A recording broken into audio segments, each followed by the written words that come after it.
Hello दोस्तों, study with अनु में मैं अनु आपका स्वागत करती हूं। और जैसे कि आप देख रहे हो कि मैंने ये आपकी क्लास शुरू करी है घटना चक्र की, जिसमें कल हम प्राचीन भारत इतिहास के सारे PYQ कंप्लीट कर चुके थे। तो ये पेट की आपकी घटना चक्र है, तो जिसमें आज हम करने वाले हैं मध्यकालीन भारत के इतिहास को। ठीक है, तो चलिए आज स्टार्ट करते हैं मध्यकालीन भारत का इतिहास। तो मैंने इस समय कुछ क्लासेस को होल्ड कर दिया है, NCERT की क्लास होल्ड कर दी है। एक दो आपकी क्लासेस हो सकता है कि मैं आपकी करंट की भी होल्ड कर दूं। तो जब मुझे जहाँ जहाँ लगेगा, समय मिलेगा, तो मैं इसको कंप्लीट कवर कराने की कोशिश करूँगी। तो उसमें ये आज आपका सेकेंड वीडियो है, ये मध्यकालीन भारत का इतिहास, और इसके बाद हम इसके आगे का पार्ट करें। तो आज जितना भी मध्यकालीन इतिहास में जितना भी आपका दिया हुआ है टॉपिक्स पेट में, वो सारे हम कवर करेंगे। तो फास्ट फॉरवर्ड कर लेते हैं, जितने भी मिनट का या घंटे का वीडियो होगा उसे हम कंप्लीट करेंगे। ठीक है, चलिए स्टार्ट करते हैं। तो पहला क्वेश्चन है मध्यकालीन भारत के इतिहास में। तो हम पहले स्टार्ट करने वाले हैं आज सल्तनत काल से। ठीक है, तो स्टार्ट करने से पहले अगर आप मेरे चैनल यानी कि स्टडी विद अनु में नए हैं तो स्टडी विद अनु को सब्सक्राइब करना और बेल आइकन को प्रेस करना ना भूलें, ताकि मेरे द्वारा जितने भी कंटेंट आपको प्रोवाइड कराया जा रहा है वो सारा का सारा आपको मिल सके। ठीक है, तो आज पेन को कर लेते हैं थोड़ा सा चेंज और स्टार्ट करते हैं। सबसे पहले है क्वेश्चन सल्तनत काल का। मध्यकालीन भारत के इतिहास में सबसे पहला है सल्तनत काल। तो बड़ा कर लेते हैं थोड़ा इसको। पहली बार भारत पर आक्रमण करने वाला मुस्लिम कौन था? तो पहली बार भारत पर आक्रमण करने वाला मुस्लिम था मोहम्मद बिन कासिम। कौन था? मोहम्मद बिन कासिम। ठीक है, तो भारत पर पहला मुस्लिम आक्रमण आपका 636 कब? 636 ईस्वी में ठाणे 636 ईस्वी में ठाणे पर खलीफा उमर के शासनकाल में हुआ था। जबकि भारत पर पहला सफल मुस्लिम आक्रमण 712 में अरब आक्रमणकारी मोहम्मद बिन कासिम के नेतृत्व में हुआ था। ठीक है, इराक के हाकिम अल हज्जाज ने मोहम्मद बिन कासिम के नेतृत्व में अरबों को सिंध पर आक्रमण करने के लिए भेजा था। कठिन संघर्ष के बाद मोहम्मद बिन कासिम 712 ईस्वी में सिंध के शासक दाहिर को, किसको पराजित किया इसने? दाहिर को पराजित किया था। कब? 712 में। ठीक है, सफल हुआ और सिंध को जीत लिया। फारसी ग्रंथ है आपका एक चचनामा, उसमें अरबों के द्वारा सिंध विजय की जानकारी मिलती है। तो अरबों के द्वारा सिंध विजय की जानकारी किसमें मिलती है? फारसी ग्रंथ चचनामा में। ठीक है, नेक्स्ट क्वेश्चन पे आगे आते हैं। खजुराहो समूह के प्रसिद्ध स्मारक किस राज्य में है? तो खजुराहो समूह के प्रसिद्ध स्मारक है आपके मध्य प्रदेश राज्य में। मध्य प्रदेश के छतरपुर ज़िले में। कहाँ? मध्य प्रदेश के छतरपुर ज़िले में स्थित खजुराहो में चंदेल राजाओं के द्वारा निर्मित, किसके द्वारा?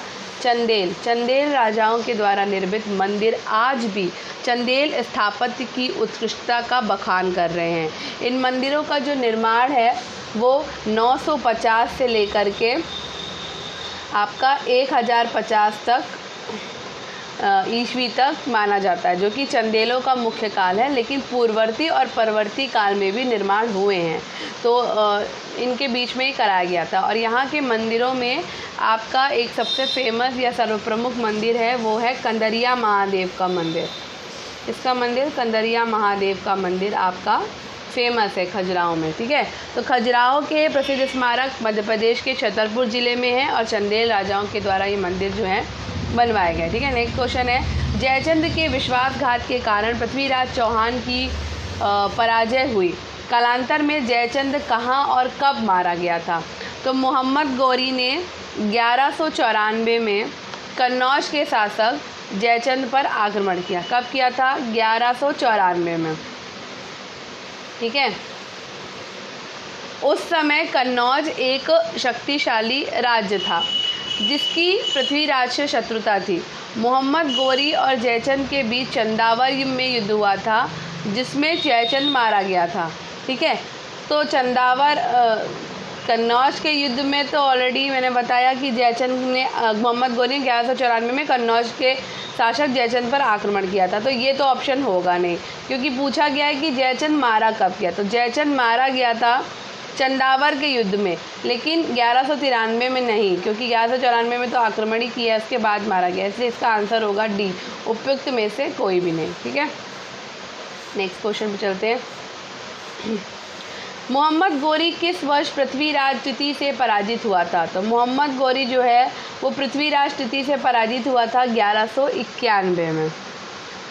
मोहम्मद गोरी 1191 में तराइन का पहला युद्ध हुआ था। तराइन के प्रथम युद्ध में पृथ्वीराज तृतीय से पराजित हुआ था, और उसके पश्चात तराइन के द्वितीय युद्ध में, यानी कि तराइन के आपका जो सेकेंड युद्ध हुआ था, यानी कब हुआ था? ये हुआ था आपका 1192 में। ठीक है, तराइन का आपका जो सेकेंड युद्ध हुआ वो 1192 में हुआ था। इसमें मोहम्मद गोरी ने पृथ्वीराज तृतीय को पराजित किया था। ठीक है, नेक्स्ट, तो पहले युद्ध में मोहम्मद गोरी खुद पराजित हुआ है और तराइन के, और दूसरे तराइन के युद्ध में मोहम्मद गोरी से पृथ्वीराज चौहान पराजित हुए थे, जो कि 1192 में हुआ था। तो तराइन का पहला युद्ध 1191 में हुआ, दूसरा युद्ध 1192 में हुआ। नेक्स्ट, अमीर खुसरो का जन्म स्थान है। तो अमीर खुसरो का जन्म स्थान है कासगंज। अमीर खुसरो का जन्म 1253 में हुआ था उत्तर प्रदेश के वर्तमान कासगंज जिले के पटियाली नामक स्थान पर। कहाँ पर? पटियाली में, पटियाली नामक स्थान पर हुआ था। इन्हें खड़ी बोली, कव्वाली और तबला का जनक माना जाता है। इन्होंने किरान उस सादेन, मिफ्ता उल फुतू, नूह सिपर, तुगलकनामा, खजाइन उल फतू आदि ग्रंथों की रचना करी, और इन्हें तूतुए हिंद भी कहा जाता है। ठीक है, अब यहाँ पर कुछ NCERT ने जो मध्यकालीन भारत में अमीर खुसरो का जन्म माना है वो 1252 माना है, तो ये भी याद रखना है, 1253 या 1252। ठीक है, लेकिन 1253 हरीशचंद्र वर्मा की जो भाग 1 है, उन्होंने इनके अनुसार 1253 है, तो दोनों ही ऑप्शन आप लगा सकते हो, 1252 या 1253। नेक्स्ट है अमीर खुसरो, जिन्हें कव्वाली का पिता और भारत का तोता भी कहा जाता है, किसके दरबार में दरबारी कवि थे? तो ये अलाउद्दीन खिलजी के दरबार में दरबारी कवि थे। ठीक है, नेक्स्ट क्वेश्चन है लौ और रक्त की नीति किसने अपनाई? तो ये अपनाई थी बलबन ने। लौ और रक्त की नीति बलबन ने अपनाई। बलबन के राजत्व सिद्धांत की 2 प्रमुख विशेषताएं थी। पहली, सुल्तान का पद ईश्वर के द्वारा प्रदत्त होता है, और दूसरी, सुल्तान का निरंकुश होना आवश्यक है। ठीक है, ये बात है। नेक्स्ट है अलाई दरवाज़ा किस विश्व विरासत स्थल में है? तो अलाई दरवाज़ा जो है वो आपका कुतुब मीनार, पहली बात तो अलाई दरवाज़ा है का, तो अलाई दरवाज़ा आपका नई दिल्ली में है। ठीक है, नई दिल्ली स्थित अलाई दरवाज़ा का निर्माण किसने कराया? तो ये अलाउद्दीन खिलजी ने करवाया था। अलाउद्दीन खिलजी ने कुतुब मीनार के निकट करवाया था। इसका निर्माण जो है वो लाल बलुआ पत्थरों और सफ़ेद संगमरमर से हुआ है, और ये पारंपरिक तुर्की कला का एक श्रेष्ठ नमूना है। इसके अलावा अलाउद्दीन ने सीरी के किले, हजार सितून महल का भी निर्माण करवाया है। ठीक है, नेक्स्ट, अलाउद्दीन खिलजी के द्वारा बनाया गया प्रसिद्ध अलाई दरवाज़ा कहाँ पर स्थित है? तो अलाउद्दीन खिलजी के द्वारा बनाया गया प्रसिद्ध अलाई दरवाज़ा अभी मैंने बताया कहाँ पर है, नई दिल्ली में है। ठीक है, नेक्स्ट क्वेश्चन है दिल्ली में अलाउद्दीन खिलजी के शासनकाल की अवधि क्या थी? तो अलाउद्दीन खिलजी ने 1296 से लेकर 1316 तक शासन किया है। ठीक है, 1296 में उसने धोखे से क्या किया था? सुल्तान जलालुद्दीन, जो कि उसका चाचा और उसका ससुर दोनों था। ठीक है, जलालुद्दीन की हत्या करके स्वयं क्या किया था? सत्ता हस्तगत कर ली थी। अब बात करते हैं दिल्ली में कुतुब मीनार दुनिया की सबसे ऊंची ईंट की बनी मीनार है। इसमें से कौन से राजा ने इसके निर्माण में योगदान नहीं दिया? तो हमें ये पता है कि कुतुब मीनार का जो निर्माण कराना शुरू किया था वो कुतुबुद्दीन ऐबक ने शुरू किया था, प्रारंभ कराया था। ठीक है, उसके बाद इल्तुतमिश ने इसको कंप्लीट करवाया है। ठीक, और जो उसमें बाद में जो भी टूट फूट हुई है, जो बाद में चौथी मंजिल जो क्षतिग्रस्त हो गई थी गिरने के कारण, बिजली गिरने से, उसका जो मतलब रिनोवेशन करवाया वो फिरोज शाह तुगलक ने कराया। तो अलाउद्दीन खिलजी का इसमें कोई भी रोल नहीं है, तो इसलिए यहाँ पर ऑप्शन अलाउद्दीन खिलजी आ जाएगा। अब इसको मैं ठीक से बता देती हूँ। दिल्ली में स्थित कुतुब मीनार का निर्माण जो है वो कुतुबुद्दीन ऐबक ने शुरू कराया था। ठीक है, सुल्तान इल्तुतमिश के कार्यकाल में इसका निर्माण कार्य पूरा हुआ है। ठीक है, फिरोज शाह तुगलक के शासन के समय पे बिजली गिरने से इसकी जो चौथी मंजिल क्षतिग्रस्त हो गई थी वो उन्होंने बनवाई। ठीक है, फिरोज शाह ने चौथी मंजिल के पुनर्निर्माण के साथ साथ 5वीं मंजिल का भी निर्माण कराया। तो क्वेश्चन कभी कभी आता है कि कुतुब मीनार की 5वीं मंजिल का निर्माण किसने कराया, तो यहाँ पर ऑप्शन आ जाएगा फिरोज शाह तुगलक ने कराया। चौथी मंजिल का पुनर्निर्माण किसने कराया, तो फिरोज शाह तुगलक ने करवाया। ठीक है, इस प्रकार कुतुब मीनार में 4 मंजिलों के स्थान पर 5 मंजिलें बन गई हैं जो आज भी विद्यमान है। ठीक है, नेक्स्ट क्वेश्चन पे चलते हैं। नेक्स्ट है कुतुब मीनार डैश में स्थित है। तो भाई कुतुब मीनार कहाँ स्थित है, कुतुब मीनार आपका दिल्ली में स्थित है।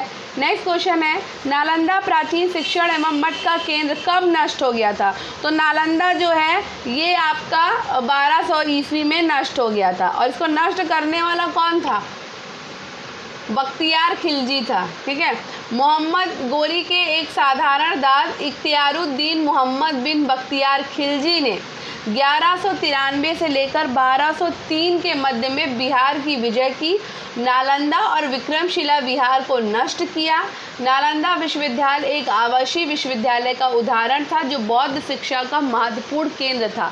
यद्यपि नालंदा एवं विक्रमशिला शिक्षण केंद्र पर आक्रमण कई बार हुए, तथापि नज़दीकी उत्तर विकल्प कौन सा हो सकता है आपका 1200, क्योंकि 1193 से 1203 के बीच में हुआ है। ठीक है, नेक्स्ट है भारत पर तैमूर ने किस वर्ष आक्रमण किया है भाई, तो तैमूर ने आपका आक्रमण किया था 1398 में। मध्य एशिया के मंगोल सेना नायक तैमूर ने 1398 में तुगलक वंश के अंतिम शासक नसरुद्दीन मोहम्मद के समय भारत पर आक्रमण किया। तैमूर का ये आक्रमण तुगलक वंश और दिल्ली दोनों के लिए विनाशकारी सिद्ध हुआ था। ठीक है, नेक्स्ट है किस शासक ने भारत में तुगलक वंश की नींव रखी, तो भारत में तुगलक वंश की नींव रखी है गियासुद्दीन तुगलक ने। ठीक है, गियासुद्दीन तुगलक जिसको काजी मलिक के नाम से भी जाना जाता था, इसने 1320 में जो है तुगलक वंश की स्थापना की थी। सिंचाई हेतु नहर निर्माण कराने वाला दिल्ली सल्तनत का ये पहला शासक था। कौन, गियासुद्दीन तुगलक। ठीक है, आगे बढ़ते हैं। खिज्र खान किस राजवंश से संबंधित था, तो भाई खिज्र खान आपका सैयद वंश से संबंधित था। खिज्र खान सैयद वंश का संस्थापक था। 1414 में दिल्ली की राजगद्दी पे ये बैठा था और 1421 में क्या हो गई, इसकी मृत्यु हो गई खिज्र खान की। ठीक है, आगे बढ़ते हैं। किसके शासनकाल में इब्ने बतूता भारत आया था, तो इब्ने बतूता मोहम्मद बिन तुगलक के शासनकाल में भारत आया था। इब्न बतूता मोरक्को का यात्री था। तुगलक शासक मोहम्मद बिन तुगलक के शासनकाल में भारत आया था। मोहम्मद बिन तुगलक ने उसे राजदूत बनाकर कहाँ भेजा, तो भाई चीन भेजा था। और इब्न बतूता का यात्रा वृत्तांत जो है वो रेहला नाम से जाना जाता है। किस नाम से जाना जाता है, रेहला के नाम से उसने एक पुस्तक लिखी थी। ठीक है, आगे बढ़ते हैं। किस वर्ष बाबर ने सुल्तान इब्राहिम लोदी को पानीपत की लड़ाई में पराजित किया था, तो भाई पानीपत की लड़ाई में पराजित किया था 1 अप्रैल 1526 को, सॉरी 1 अप्रैल कह रही हूँ, 21 अप्रैल 1526 को पानीपत की पहली लड़ाई हुई थी, प्रथम युद्ध, जो कि बाबर और इब्राहिम लोदी के बीच में लड़ा गया था। ठीक है, बाबर के तोपखाने और तुगलका युद्ध नीति ने इस युद्ध में आश्चर्यजनक कार्य किया। इब्राहिम लोदी की सेना संख्या में अधिक होते हुए भी पराजित हुई और इब्राहिम लोदी रणक्षेत्र में मारा गया। फलस्वरूप दिल्ली और आगरा का पर क्या बाबर का अधिकार हो गया। ठीक है, अब आगे बढ़ते हैं। कौन दिल्ली सल्तनत के इतिहास का लेखक नहीं था, तो भाई दिल्ली सल्तनत के इतिहास के लेखकों में आपके अब्बास खां सरवानी, ठीक है, ये शामिल नहीं है। अब्बास खां सरवानी ने तारीख़ शेरशाही के तहत शेर शाह सूरी का इतिहास लिखा है। किसका इतिहास लिखा है इन्होंने, शेर शाह सूरी का। और किस में लिखा है, तारीख़ शेरशाही में। ठीक है, बाकी अमीर खुसरो आपके दिल्ली सल्तनत से हैं, ज़ियाउद्दीन बरनी भी दिल्ली सल्तनत से हैं, मिन्हाज उस सिराज भी आपके दिल्ली सल्तनत से हैं। आगे बढ़ते हैं। दिल्ली सल्तनत के निम्नलिखित राजवंशों में किसने सबसे कम अवधि तक शासन किया है, तो सबसे पहले तो ये जान लेते हैं कि सबसे ज़्यादा अवधि तक किसने शासन किया है। तो सबसे ज़्यादा अवधि तक शासन किया है तुगलक वंश ने। तुगलक वंश ने 92 वर्षों तक शासन किया है, 1320 से 1412 तक। ठीक है, और खिलजी वंश ने सबसे कम शासन किया है, ठीक है, तो यहाँ पे ऑप्शन कम का आ जाएगा खिलजी वंश। खिलजी वंश ने सिर्फ 30 वर्षों तक शासन किया है, 1290 से 1320 तक। अब बात कर लेते हैं गुलाम वंश की। तो गुलाम वंश ने शासन किया है 84 वर्षों तक, 1206 से लेकर 1290 तक। ठीक है, खिलजी वंश ने 1290 से लेकर 1320 तक शासन किया, 30 वर्षों तक। गुलाम वंश ने 84 वर्ष तक शासन किया। तुगलक वंश ने 1320 से 1412 तक शासन किया, 92 वर्षों तक। सैयद वंश ने 1414 से लेकर के 1451 तक शासन किया है। ठीक है, 37 वर्षों तक। ठीक है, और लोधी वंश का तो बहुत कम ही शासन रहा है। खिज्र खान दिल्ली का शासक था, निम्नलिखित में से किस राजवंश से संबंधित है? तो भाई हमने अभी पढ़ा था, खिज्र खान सैयद वंश का संस्थापक है। तो खिज्र खान दिल्ली का शासक और सैयद राजवंश से संबंधित था। सैयद राजवंश की स्थापना खिज्र खान ने कब करी है?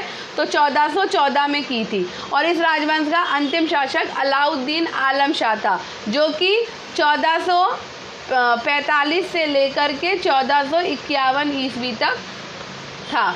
नेक्स्ट, विजयनगर साम्राज्य के संस्थापक कौन थे? तो विजयनगर साम्राज्य के संस्थापक थे हरिहर और बुक्का, ये दोनों भाई थे। अलग अलग ऑप्शन दिया है, इसमें ऑप्शन इन दोनों को एक ही में होना चाहिए था। तो विजयनगर साम्राज्य की स्थापना कब हुई है? तो भाई 1336 में हुई है। हरिहर और बुक्का नामक दो भाइयों ने मिलकर की थी। उनके पिता संगम के नाम पर उनका वंश संगम वंश कहलाया। यद्यपि हरिहर प्रथम शासक था, परंतु विजयनगर साम्राज्य की स्थापना हरिहर और बुक्का दोनों ने मिलकर की थी। अतः आपका ए और बी दोनों ऑप्शन इसमें होना चाहिए। ठीक है, नेक्स्ट, विजयनगर राज्य किस नदी के किनारे स्थित है? तो भाई विजयनगर राज्य जो है वो तुंगभद्रा नदी के किनारे पर स्थित है। तो कृष्णा की सहायक है तुंगभद्रा नदी। ठीक है, तुंगभद्रा नदी के तट पर हरिहर और बुक्का नामक दो भाइयों ने 1336 में विजयनगर साम्राज्य की स्थापना की थी। और इस साम्राज्य पर 4 राजवंशों ने शासन किया है। वो 4 राजवंश कौन थे? तो सबसे पहले तो हरिहर और बुक्का का ही था संगम वंश, जो कि उनके पिता के नाम पर पड़ा। उसके बाद शासन किया है सालुब वंश ने। ठीक है, उसके बाद शासन किया तुलुब वंश ने, तुलुब वंश ने। और उसके बाद शासन किया है आपका अराविडु वंश ने। किसने? अराविडु वंश ने शासन किया है।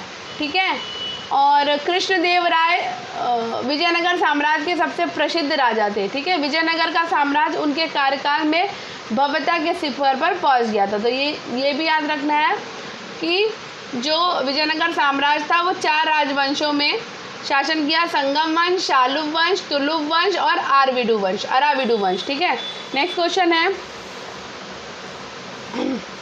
तुलुब राजवंश की स्थापना किसने की थी? तो भाई तुलुब राजवंश की जो स्थापना है वो की थी आपकी वीर नरसिंह ने। किसने की थी? वीर नरसिंह ने। ठीक है, तुलुब राजवंश की स्थापना 1505 में। ठीक है, 1505 में वीर नरसिंह तुलुब के द्वारा की गई। वीर नरसिंह तुलुब ने 1509 तक विजयनगर पर शासन किया। कब तक? 1509 तक। उसके बाद उसके तत्पश्चात उसके भाई कृष्णदेव राय ने 1509 से लेकर के 1529 तक शासन किया। कृष्णदेव राय के समय में विजयनगर साम्राज्य ऐश्वर्य और शक्ति की चरम सीमा पर पहुंच गया। कृष्णदेव राय ने नागलपुर नामक एक नवीन नगर बसाया। कौन सा नगर? नागलपुर।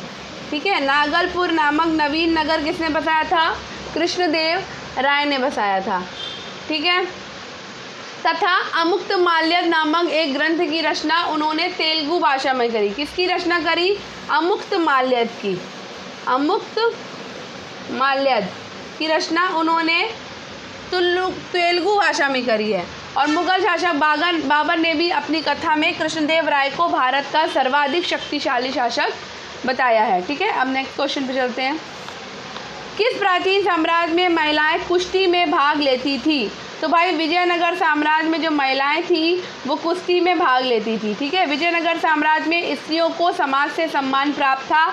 इस काल में स्त्रियों को शिक्षा प्राप्त करने का अधिकार था। उनको राज्य सेवा में भी स्थान प्राप्त होता था। वे संगीत, नृत्य, ललित कलाओं के अतिरिक्त शस्त्र विद्या में भी भाग लेती थी। डोमिंगो पायस के अनुसार कुश्ती लोकप्रिय खेल था। ये पुरुषों और महिलाओं में समान रूप से प्रचलित था।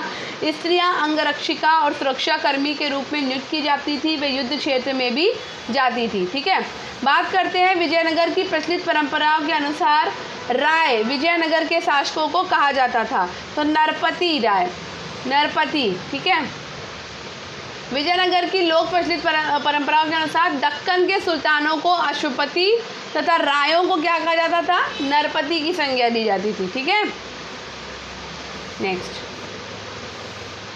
विजयनगर वास्तुकला द्रविड़ शैली का सबसे विकसित उदाहरण है। निम्नलिखित में से कौन सा मंदिर विजयनगर स्थापत्य शैली का है? तो भाई विरूपाक्ष मंदिर जो है हम्पी का, ये कहाँ पर है आपका? हम्पी में है। ठीक है, हम्पी का विरूपाक्ष मंदिर विजयनगर वास्तुकला द्रविड़ स्थापत्य शैली का उदाहरण है।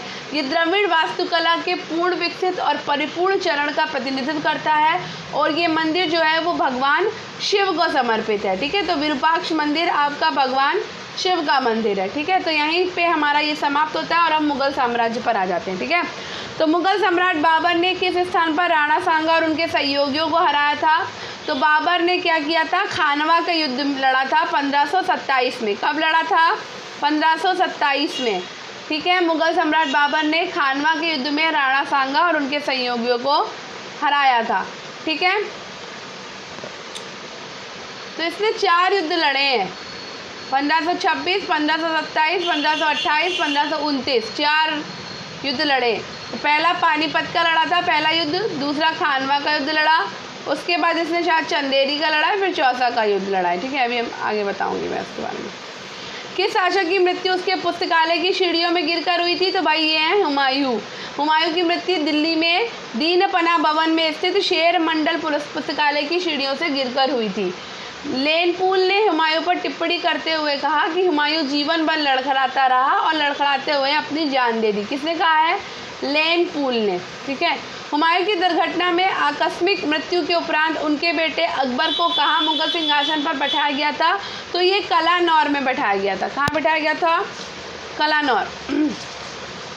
हुमायूं की दीनपना पुस्तकालय की सीढ़ियों से उतरते समय जनवरी 1556 में क्या हो गई थी? मृत्यु हो गई थी। कब हो गई थी? 1556 में। हुमायूं की मृत्यु के बाद 14 फरवरी, ठीक है, 14 फरवरी 1556 को अकबर को जो है वो कलानौर में राज्याभिषेक कराया गया। इस समय अकबर की आयु सिर्फ और सिर्फ 14 वर्ष थी। ठीक है, अपने पिता की मृत्यु के समय अकबर अपने शिक्षक बैरम खां के साथ कलानौर में था। ठीक है, नेक्स्ट, निम्नलिखित किन सम्राटों के शासनकाल में भारत का पहला मुद्रा रुपया मुद्रित हुआ? तो भाई ये शेरशाह सूरी के शासनकाल की बात है। अफगान शासक था शेरशाह सूरी, जो कि 1540 से लेकर 1545 तक शासन किया है। भारत का पहला मुद्रा रुपया मुद्रित किया गया और इसका वजन जो होता था वो 178 ग्रेन था। इस रुपये का वजन था 178 ग्रेन और ये किसका रुपया था? तो ये आपका चांदी का रुपया था। किसका था? चांदी का। ठीक है, इनमें से किसने भूमि मापांकन की व्यवस्था प्रारंभ की थी? तो शेरशाह ने जो है वो भूमि मापांकन की व्यवस्था प्रारंभ की थी और उसने गज सिकंदरी द्वारा भूमि की पैमाइश करी। किसके द्वारा? गज ए सिकंदरी,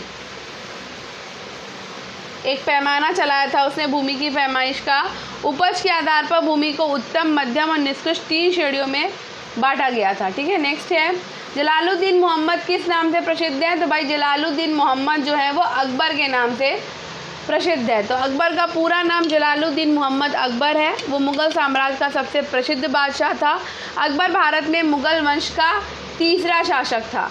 ठीक है, और अकबर मुग़ल साम्राज्य के संस्थापक ज़हीरुद्दीन मोहम्मद बाबर का पौत्र और हुमायूं का पुत्र था। ठीक है,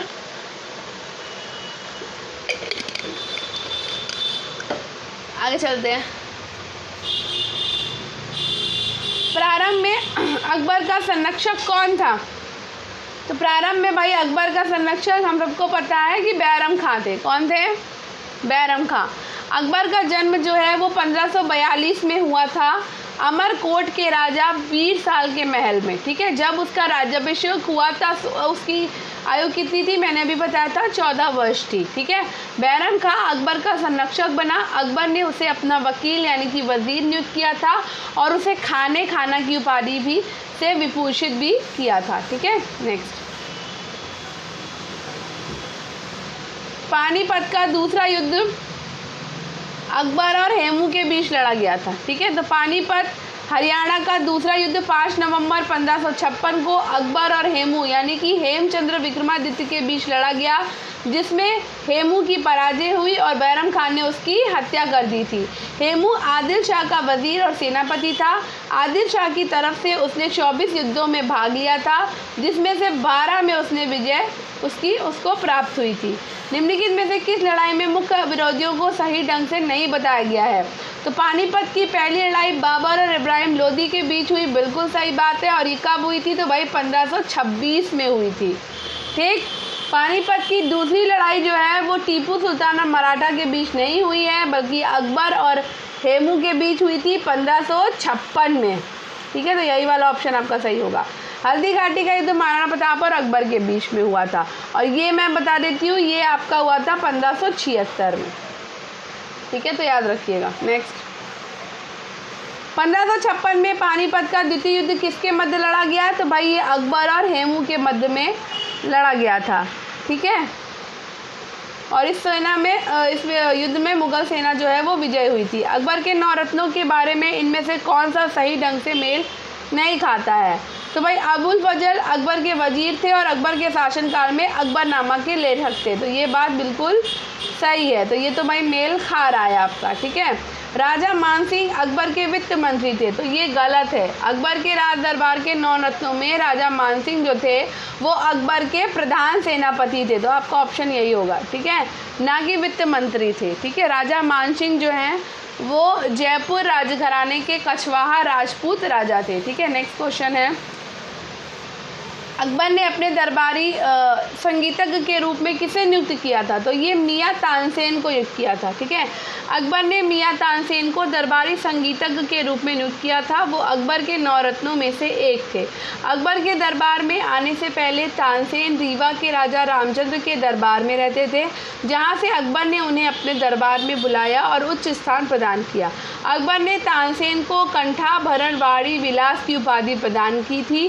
तानसेन का मूल नाम रामतनु पांडे था और उनका मकबरा ग्वालियर में स्थित है। ठीक है, नेक्स्ट क्वेश्चन है, अकबर के दरबार में प्रसिद्ध कवि थे, तो अभी हमने जाना रहीम खान और तानसेन भी थे। ठीक है, तो अकबर का प्रसिद्ध दरबारी अब्दुल रहीम खान खाना हिंदी का प्रमुख कवि था। रहीम के उपनाम से लिखे गए दोहे आज भी प्रसिद्ध हैं। अकबर के 9 रत्नों में से एक अब्दुल रहीम खान खाना ने बाबर की आत्मकथा तुझके बाबरी को उसके मूल तुर्की रूप में फ़ारसी में अनुवाद किया था। अकबर का राजकवि फैजी अपने समय का श्रेष्ठ कवि था। ठीक है, नेक्स्ट, टोडरमल को किस नाम से जाना जाता है? तो भाई टोडरमल को मुशारिफ़-ए दीवान, टोडरमल को मुशारिफ़-ए दीवान के नाम से जाना जाता है। इन्होंने अकबर के शासनकाल में भू राजस्व के निर्धारण के लिए एक नई व्यवस्था शुरू की थी, जो जब्ती या आईने दहशाला की व्यवस्था के नाम से जानी जाती थी। ठीक है, नेक्स्ट क्वेश्चन है, बुलंद दरवाज़ा डैश के द्वारा बनवाया गया? तो भाई बुलंद दरवाज़ा जो है वो अकबर ने बनवाया। क्यों बनवाया? तो गुजरात विजय के उपलक्ष्य में बनवाया था इसने। ठीक है, अकबर ने बुलंद दरवाज़ा गुजरात विजय के उपलक्ष्य में बनवाया था 1572 से लेके 1573 में। फतेहपुर सीकरी नामक नगर की स्थापना भी कराई थी इसने। इस वर्ग के इतिहासकारों का मत है कि गुजरात विजय के उपलक्ष्य में अकबर ने बुलंद दरवाजे का निर्माण विजय स्तंभ के रूप में कराया था, जबकि पर्सी ब्राउन ने इसका निर्माण दक्षिण विजय यानी कि 1601, तो पर्सी ब्राउन इसको दक्षिण विजय 1601 के उपलक्ष्य में बताते हैं। ठीक है, नेक्स्ट क्वेश्चन है, अकबर द्वारा बनवाया गया प्रसिद्ध ऐतिहासिक स्मारक बुलंद दरवाज़ा उत्तर प्रदेश के किस ज़िले में है भाई? तो आगरा में है। बुलंद दरवाज़ा फतेहपुर सीकरी में स्थित है, आगरा ज़िले के फतेहपुर सीकरी में, और इसका निर्माण अकबर ने करवाया था। ठीक है, नेक्स्ट क्वेश्चन है, कौन सा मुगल सम्राट अनपढ़ था? तो भाई अकबर जो थे वो अनपढ़ थे। ठीक है, जलालुद्दीन, क्या हुआ, एक सेकेंड,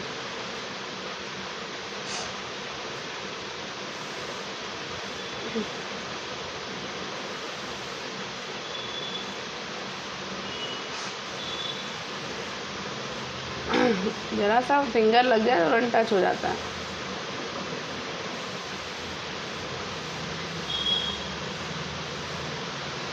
तो मुगल सम्राट जलालुद्दीन मोहम्मद अकबर अनपढ़ था। अकबर का जन्म 1542 में राजपूत राजा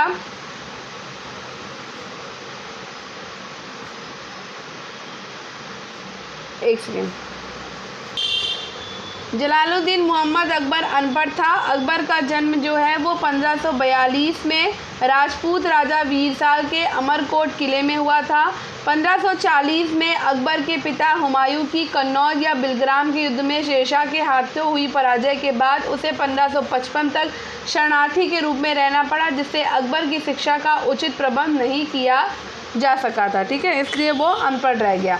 इनमें से किसने अकबर की धार्मिक नीति की आलोचना की है? तो बदायूं जो है वो अकबर की धार्मिक नीति की आलोचना की है और उसने मुनख्खब उत तवारीख नामक पुस्तक की रचना करी है। ठीक है, अब्दुल कादिर बदायूनी ने। नेक्स्ट, हल्दी घाटी का युद्ध 1576 में किनके बीच लड़ा गया था? तो हल्दी घाटी का युद्ध मैंने बताया 1576 में महाराणा प्रताप और अकबर के बीच में लड़ा गया था। हल्दी घाटी आपका है कहाँ? तो भाई ये राजस्थान में है हल्दी घाटी। ठीक है, राजस्थान में जून 1576 में मेवाड़ के महाराणा प्रताप और मुगल शासक अकबर के बीच हुआ। इसमें मुगल सेना का जो नेतृत्व है वो मान सिंह और आसफ खां कर रहे थे और इस युद्ध में महाराणा प्रताप की ओर से लड़ने वाले एकमात्र मुस्लिम सरदार हकीम खां सूर था और इस युद्ध में राणा प्रताप पराजित हुए और उन्हें अरावली की पहाड़ियों में शरण लेनी पड़ी थी। ठीक है, नेक्स्ट है, भारत में जागीर का शासनकाल क्या था? तो भाई जागीर का शासनकाल था 1605 से 1627 तक। ठीक है, तो भारत में जहांगीर जो है इतने टाइम तक शासन करते हैं और अकबर के बाद दिल्ली की गद्दी पर वो बैठा था और उसके बचपन का नाम सलीम था। ठीक है, थॉमस रो मुगल सम्राट जहांगीर से किस किले में मिला था? तो ये मिला था अजमेर के किले में। ठीक है, तो थॉमस रो जो है वो जहांगीर के शासनकाल के समय पर भारत आया था और राजदूत के रूप में। ठीक है, और ये अजमेर के किले में जहांगीर से मिला। नेक्स्ट क्वेश्चन है, मुगल बादशाह शराब को छूता तक नहीं था। कौन सा मुगल बादशाह? तो औरंगजेब जो था वो शराब को छूता नहीं था क्योंकि औरंगजेब का जो व्यक्तिगत जीवन आदर्श था वो अपने आचार विचार पर कठोर नियंत्रण रखता था। वो सादा भोजन करता था और सादे वस्त्र पहनता था। वो शराब बिल्कुल भी नहीं पीता था, तो वो थोड़ा सा कट्टरपंथी था। उसके हिसाब से जो चीज़ें गलत हैं वो गलत होती थी। ठीक है, जजिया फिर से लगाने वाले मुगल शासक का नाम लिखिए। तो भाई जजिया कर दोबारा से औरंगजेब ने ही लगाया है। ठीक है, जजिया कर जो है बलबन ने शुरू किया था, फिर उसके बाद में अकबर ने समाप्त किया और दोबारा से औरंगजेब ने उसको शुरू कर दिया था। और जजिया कर क्या होता था? गैर मुस्लिमों पर लगने वाला एक कर था। ठीक है, नेक्स्ट क्वेश्चन है, किसके शासनकाल में मुगलों और मराठों के बीच में द्वंद्व शुरू हुआ था? तो मुगलों और मराठों के बीच में द्वंद्व जो है वो औरंगजेब के समय पर ही शुरू हुआ था। ठीक है, तो बात करते हैं 1656 की। 1656 में शाहजहां के शासनकाल में सबसे पहले शिवाजी के नेतृत्व में मराठों ने मुगल क्षेत्र पर आक्रमण किया, लेकिन मराठों और मुगलों में प्रत्यक्ष संघर्ष और औरंगजेब के शासनकाल में शुरू हुआ था। 1665 में पुरंदर के युद्ध में शिवाजी का सामना मुगल सेनापति जयसिंह से हुआ और आगे चलकर 1680 से लेकर 1607 तक मुगलों के खिलाफ मराठों का स्वतंत्रता संघर्ष चलता रहा।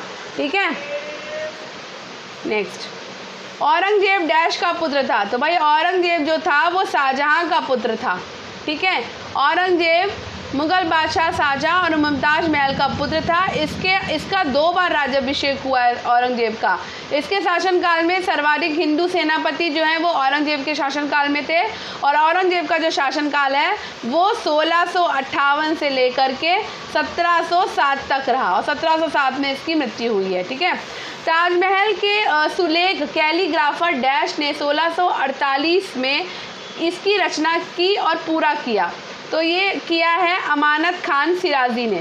शाहजहां ने अपनी प्रिय पत्नी अर्जुमंद बानो बेगम यानी कि मुमताज़ महल की याद में ताजमहल का निर्माण कराया।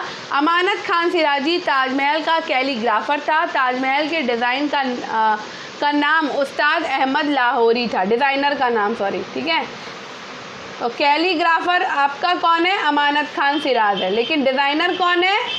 अहमद लाहौरी है। ठीक है। संगमरमर पर पित्रा दुरा या रंगीन पत्थर की जड़ाई का काम किसके समय में बहुत लोकप्रिय हुआ?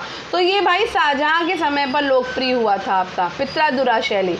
संगमरमर पत्थर में पित्रा ड्यूरा का काम मुगल शासक शाहजहां के समय सबसे अधिक लोकप्रिय रहा। ताजमहल और आगरा के किले की मोती मस्जिद मुसम्मन बुर्ज आदि से लगभग बुर्ज आदि में इसका प्रयोग हुआ है। एक सेकेंड।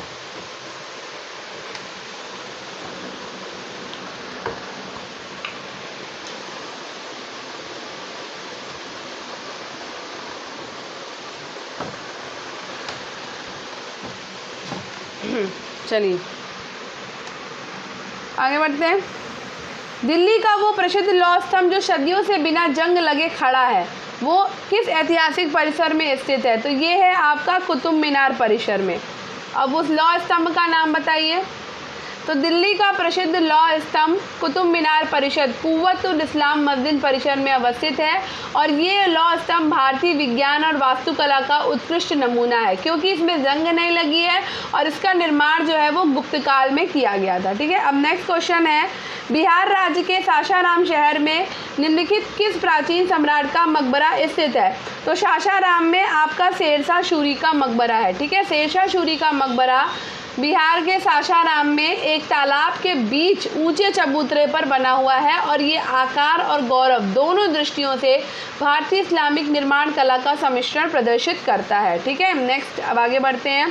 शेरशाह सूरी का वास्तविक नाम क्या था? तो शेरशाह सूरी का वास्तविक नाम था फरीद।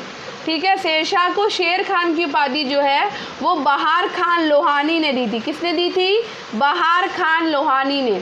शेरशाह का मकबरा जो है वो बिहार के सासाराम में, हमने अभी ऊपर देखा था। प्रसिद्ध चित्रकार मीर सैयद अली चित्रकारी हेतु किस मुगल शासक के सहयोगी थे? तो मीर सैयद अली चित्रकारी हेतु हुमायूं शासक के सहयोगी थे। ठीक है। ठीक। इसने अब्दुल सम्मद के साथ मिलकर मुगल चित्रकला की नींव रखी है। ठीक है। नेक्स्ट क्वेश्चन है, वो विश्व प्रसिद्ध मोर सिंहासन का निर्माण और उसकी लाल किले में स्थापना किस मुगल शासक ने की थी? तो भाई ये की थी शाहजहां ने। किसने की थी? शाहजहां ने। शाहजहां ने दिल्ली शाहजहानाबाद में एक किला बनवाया जो लाल बलुआ पत्थर से निर्मित होने के कारण लाल किले के नाम से प्रसिद्ध हुआ। इस किले में प्रसिद्ध तख्ते टाउस रखा जाता था, जिसे मयूर सिंहासन यानी कि मोर सिंहासन कहा जाता था। पंचमहल किस में स्थित है? तो पंचमहल आपका फतेहपुर सीकरी में है। ठीक है। पंचमहल का जो निर्माण है वो मुगल बादशाह अकबर के द्वारा करवाया गया, और इस इमारत का निर्माण फतेहपुर सीकरी के अंदर किया गया है। ठीक है। नेक्स्ट है, किस मुगल सम्राट के द्वारा आगरा के किले का निर्माण कराया गया है? तो अकबर के द्वारा आगरा के किले का निर्माण कराया गया है। अकबर ने अपने शासनकाल में दीवाने आम, दीवाने खास, पंचमहल, तुर्की सुल्ताना का महल, जोधाबाई का महल आदि इमारतों का निर्माण फतेहपुर सीकरी में करवाया है। ठीक है।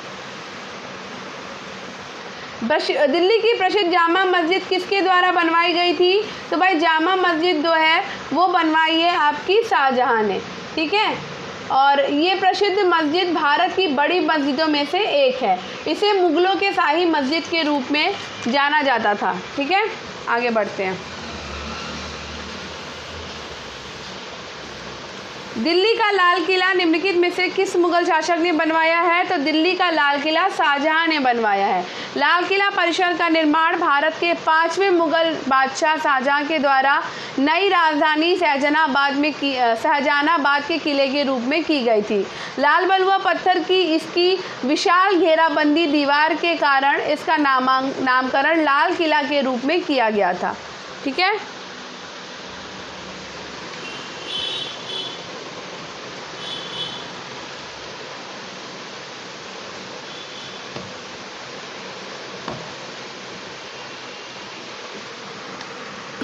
आगे बढ़ते हैं।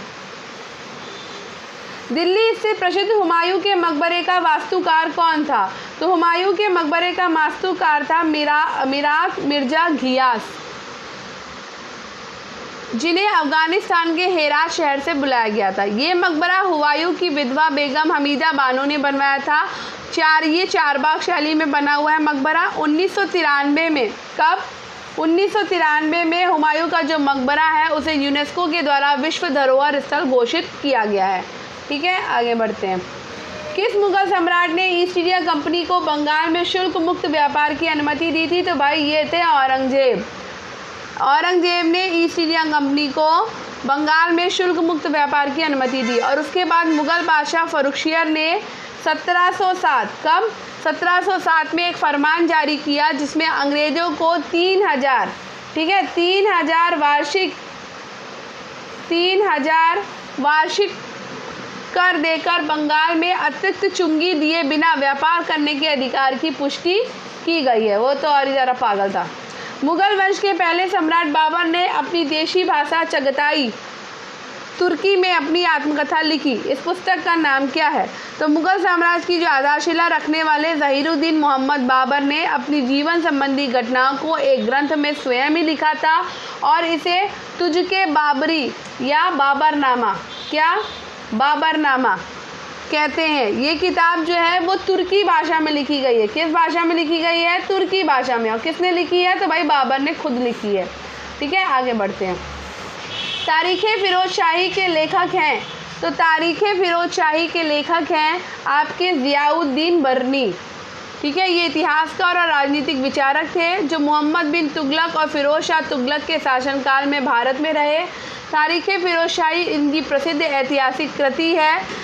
शम्स सिराज अफ़ीक ने भी तारीख़े फ़िरोज़ शाही की रचना की है। ठीक है, तो यहाँ पे मैं बता दूँ अफ़ीक ने भी तारीख़े फ़िरोज़ शाही की रचना की है। अकबरनामा के प्रसिद्ध लेखक कौन थे? तो अबुल फजल जो हैं वो अकबरनामा के लेखक हैं। अकबर के नौरत्नों में एक अबुल फजल के द्वारा अकबर के शासनकाल के आधिकारिक वृत्तांत के रूप में लिखा गया। ये 3 भागों में है और इसका तीसरा भाग आईने अकबरी है। ठीक है, आईने अकबरी किसने लिखा है? तो भाई अबुल फजल ने लिखा है। ठीक है, अकबरनामा का डैश खंड अकबर के प्रशासन, घर, सेना, राजस्व, आय और उसके साम्राज्य के भूगोल से संबंधित है, जिसे आईने अकबरी के नाम से जाना जाता है। ये है तीसरा, अकबर का तीसरा खंड है ये, अकबरनामा का, अकबरनामा ग्रंथ के लेखक अबुल फजल है और ये ग्रंथ 3 खंडों में लिखा गया है। इसके तीसरे खंड में अकबर के प्रशासन, घर, सेना, राजस्व और उसके साम्राज्य के भूगोल के बारे में जानकारी प्राप्त होती है। इसके तीसरे भाग को आईने अकबरी के नाम से जाना जाता है। ठीक है, नेक्स्ट क्वेश्चन है कौन सा सुमेलित नहीं है? ठीक है, तो बाबरनामा बाबर ने लिखी है, भाई ये सुमेलित है। शाहजहांनामा मोहम्मद ताहिर ने लिखी है, ये भी सही है।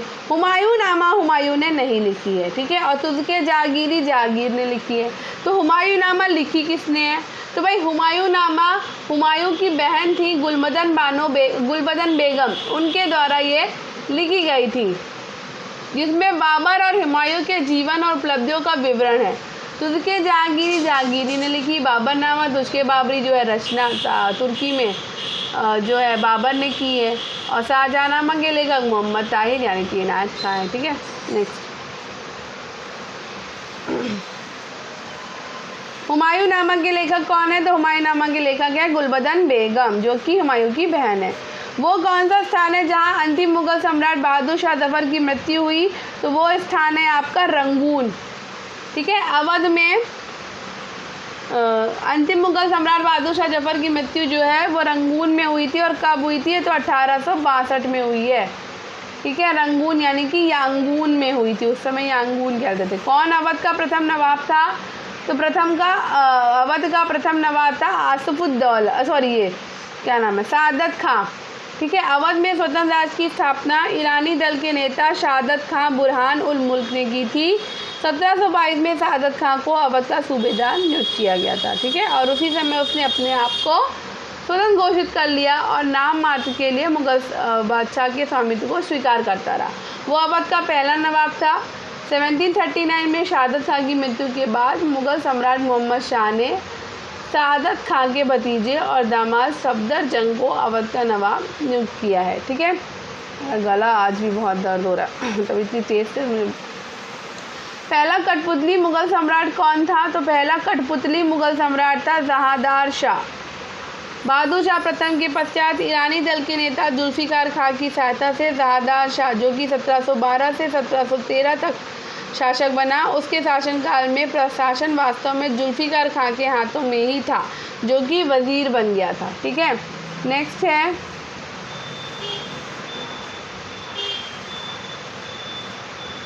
मुगल काल में पुलिस बल के मुखिया को क्या कहा जाता था? तो भाई पुलिस बल के मुखिया को कोतवाल कहते थे। उनकी नियुक्ति नगरीय क्षेत्रों में की जाती थी। सूबेदार सूबे और प्रांत के प्रशासन का सर्वोच्च अधिकारी होता था। सरकार प्रशासनिक इकाई का प्रमुख अधिकारी फौजदार होता था। ठीक है, नेक्स्ट क्वेश्चन है मुगल शासन के दौरान एक कोतवाल की सही भूमिका क्या थी? तो कानून और व्यवस्था बनाए रखना। ठीक है, मुगल शासन के दौरान कोतवाल जो है वो नगर का कानून और व्यवस्था को बनाए रखने वाला क्या होता था? आपका अधिकारी होता था। ठीक है, तो अब आगे बढ़ते हैं और अब हम पहुंच गए हैं मध्यकालीन भारत के इतिहास विविध में। तो ये हमारा आज जो है ये मध्यकालीन पूरा फिनिश हो जाएगा। ठीक है, थोड़े से क्वेश्चन है इसके भी, ये भी कर लेते हैं। कौन से संत शिवाजी के समकालीन थे? तो शिवाजी के समकालीन थे आपके तुकाराम। कौन थे? तुकाराम। ठीक है, तुकाराम जो है वो शिवाजी के समकालीन थे। संत तुकाराम जो है वो 17वीं शताब्दी में एक महान संत, कवि और महाराष्ट्र में भक्ति आंदोलन के प्रमुख स्तंभ थे। ठीक है, नेक्स्ट क्वेश्चन है किस राजा के प्रशासन में अष्टप्रधान मंत्री परिषद पाई जाती है? तो भाई शिवाजी ने शासन में अष्टप्रधान मंत्री परिषद पाई जाती है। ठीक है, और इसके अंतर्गत 8 मंत्रियों को नियुक्त किया गया था। इसमें आपका पेशवा, अमात्य, ठीक है, वाकिया, नवीस या मंत्री, सुमन, दरबारी, सुरनवीस या सचिव, सरे, नौबत या सेनापति, पंडित राव और न्यायाधीश जो है वो शामिल होते थे। ठीक है, नेक्स्ट है किस सेना की ताकत छापामार गुरिल्ला रणनीति थी? तो भाई गुरिल्ला रणनीति जो थी वो आपकी मराठाओं की थी। ठीक है, मराठा सेना की ताकत छापामार गुरिल्ला रणनीति थी। शिवाजी जो है वो छापामार रणनीति में माहिर थे। ठीक, नेक्स्ट बात करते हैं। शिवाजी की मृत्यु के बाद मराठा राज्य में प्रभावी शक्ति डैश के एक परिवार के द्वारा संभाली गई, जिसने पेशवा के रूप में शिवाजी के उत्तराधिकारियों की सेवा की थी। तो ये है आपका चित्पावन ब्राह्मण। ठीक है, शिवाजी की मृत्यु के बाद मराठा राज्य की शक्ति प्रभावी रूप से पेशवाओं के हाथ में आ गई। पेशवा चित्पावन ब्राह्मण परिवार से संबंधित थे, जिन्होंने शिवाजी के उत्तराधिकारियों की सेवा की थी। ठीक है, शिवाजी की मृत्यु के बाद मराठा राज्य में प्रभावी शक्ति चित्पावन ब्राह्मणों के एक परिवार के पास थी। उन्होंने शिवाजी के उत्तराधिकारियों को पेशवा या प्रधानमंत्री के रूप में सेवा दी थी। कौन सा शहर मराठा साम्राज्य की राजधानी बन गया? तो पुणे और पुणे जिसको कि बोलते हैं। ठीक है, तो शिवाजी की मृत्यु के बाद ये पूरी चीज़ वही लिखी हुई है इसमें जो अभी हमने ऊपर देखा था। ठीक है, तो प्रथम पेशवा के रूप में बालाजी विश्वनाथ को क्या किया गया था? नियुक्त किया गया था। ठीक है, निम्नलिखित मराठा प्रमुखों का उनके क्षेत्रों के संबंध में मिलान करना है। तो सिंधिया आपके जो थे वो आपके उज्जैन यानी कि ग्वालियर के थे। होलकर आपके इंदौर के थे।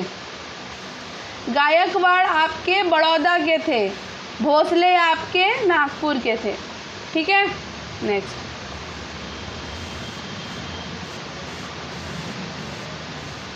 भारत में शासन करने वाले दिए गए शासकों का कालानुक्रम सही क्रम क्या है?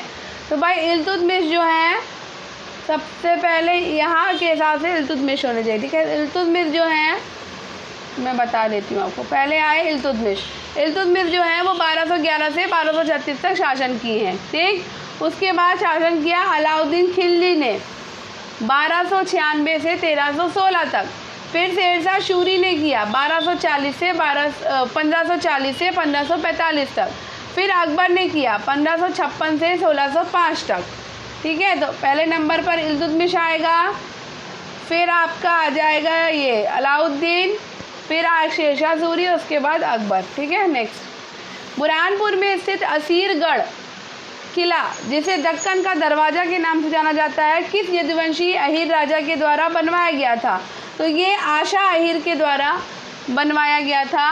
बुरहानपुर में स्थित असीरगढ़ का किला यदुवंशी अहीर राजा आशा अहीर के द्वारा बनवाया गया था। नेक्स्ट है वर्ष में गोविंद सिंह ने बैसाखी दिवस को आनंदपुर साहिब में सिखों की सामान्य बैठक बुलाई तथा खालसा अथवा पवित्र की नींव रखी।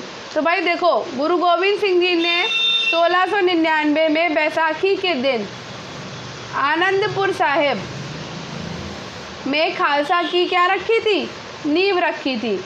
इस मत से दीक्षित प्रत्येक व्यक्ति को पंचककार अर्थात केश, कंगा, कड़ा, कक्षा और कृपाण धारण करने की शपथ लेनी पड़ती थी और पुरुषों के नाम के अंत में सिंह और महिलाओं के नाम के अंत में कौर उपाधि जो है वो दी जाती थी। ठीक है, तो यूपी 80 ने भाई संशोधित उत्तर पत्रक में इस प्रश्न का उत्तर विकल्प ए माना है, जो कि त्रुटिपूर्ण है। ठीक है, तो यहाँ पे आपको सही आंसर बता दिया गया। नेक्स्ट, सूची 1 से सूची 2 को मिलाओ। तो भाई पानीपत का पहला युद्ध कब हुआ है? 1526 में हुआ। किसके बीच? बाबर और इब्राहिम लोदी के बीच। फिर उसके बाद में प्लासी का युद्ध आपका हुआ है 1757 में। किसके बीच? अंग्रेजों और सिराजुद्दौला, बंगाल के नवाब सिराजुद्दौला के बीच। हल्दी घाटी का जो युद्ध हुआ है वो आपका हुआ है 1576 में, जो कि पृथ्वीराज चौहान महाराणा प्रताप और मुगल सेना के बीच में लड़ा गया था। ठीक है, फिर तालीकोटा का युद्ध आपका 1565 में हुआ, जिसमें विजयनगर और बहमनी राज्यों बीजापुर, अहमदनगर, गोलकुंडा, बीदर की संयुक्त सेनाओं के मध्य लड़ा गया था और इस संयुक्त सेना में बरार जो है वो शामिल नहीं था। ठीक है, आगे बढ़ते हैं। कौन सा विकल्प सही ढंग से मेल नहीं खाता है? तो भाई 1333 में इब्ने बतूता भारत पहुंचा, बिल्कुल पहुंचा।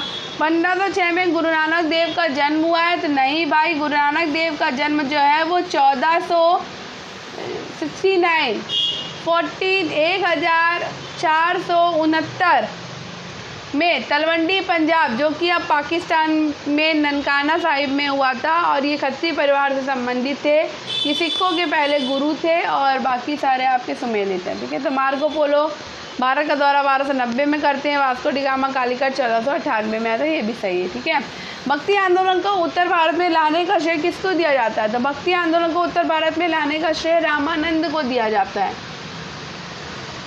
ठीक है, रामानुजाचार्य के ये शिष्य थे, उन्होंने सगुण उपासना पर क्या दिया है? बल दिया है भाई। ठीक है, आगे बढ़ते हैं।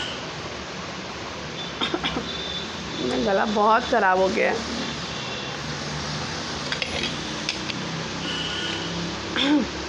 क्लास करने के लिए बोलना पड़ता ही है, इसलिए बार बार पानी पीना पड़ता है। अपने संदेश के प्रचार प्रसार के लिए हिंदू प्रयोग करने वाले प्रथम भक्ति संत कौन थे? तो प्रथम भक्ति संत थे आपके रामानंद। ठीक है, उन्होंने अपने हिंदी भाषा का प्रयोग किया। नेक्स्ट है, किस सिख गुरु ने आदि ग्रंथ संकलित किया है? तो गुरु अर्जुन देव ने। ठीक है, तो गुरु ग्रंथ साहिब और आदि ग्रंथ का संकलन सिखों के 5वें गुरु अर्जुन देव या अर्जन देव ने किया। गुरु अर्जुन देव ने अमृतसर में हरमिंदर साहिब का नींव रखा। ठीक है, रखवाई कालांतर में रणजीत सिंह के द्वारा हरमिंदर साहब में स्वर्ण जड़वाने के बाद अंग्रेजों के द्वारा इसे स्वर्ण मंदिर नाम दिया गया। विदेशी खुसरो का समर्थन करने का 1606 में मुगल बादशाह जहांगीर ने राजद्रोह के आरोप में गुरु अर्जुन देव को मृत्युदंड दे दिया था। ठीक है, 10वें और आखिरी सिख गुरु कौन है? तो ये हैं आपके गुरु गोविंद सिंह। गुरु गोविंद सिंह 10वें और आखिरी सिख गुरु थे। गुरु नानक सिखों के प्रथम गुरु थे। गुरु गोविंद सिंह का जन्म 1666 में पटना साहिब बिहार में हुआ था। गुरु गोविंद सिंह सिखों के खालसा पंथ के संस्थापक के रूप में जाने जाते हैं। गुरु ग्रंथ साहिब के संकलन को प्रमाणित किया गया था गुरु गोविंद सिंह ने। गुरु ग्रंथ साहिब के संकलन को सिखों के 10वें गुरु गोविंद सिंह ने प्रमाणित किया। इस पवित्र ग्रंथ का संकलन 5वें गुरु अर्जुन या अर्जन देव ने 1604 में पूरा किया था। कब किया था? 1604 में। ठीक है, तो यहाँ पर आपका ये पूरा का पूरा मध्यकालीन इतिहास फिनिश होता है। आई होप आपको आज का ये वीडियो पसंद आया होगा। तो अगर आपको आज का ये वीडियो पसंद आया हो तो वीडियो को लाइक करिए, शेयर करिए और चैनल को सब्सक्राइब करिए। स्टडी विद अनु के साथ कनेक्टेड रहिए। स्टडी विद अनु को शेयर करिए, स्टडी विद अनु को सब्सक्राइब करिए, बेल आइकन को ज़रूर प्रेस करिए। अगर थोड़ा सा भी यूज़फुल है तो दूसरों के साथ शेयर ज़रूर करिए और फीडबैक देना बिल्कुल मत भूलिएगा। धन्यवाद, मिलते हैं नेक्स्ट क्लास में और कल हम आधुनिक भारत का इतिहास भी ख़त्म कर लेंगे। ठीक है, चलिए, समय नहीं बचा है इसलिए पढ़ते रहिए, सफलता ज़रूर मिलेगी।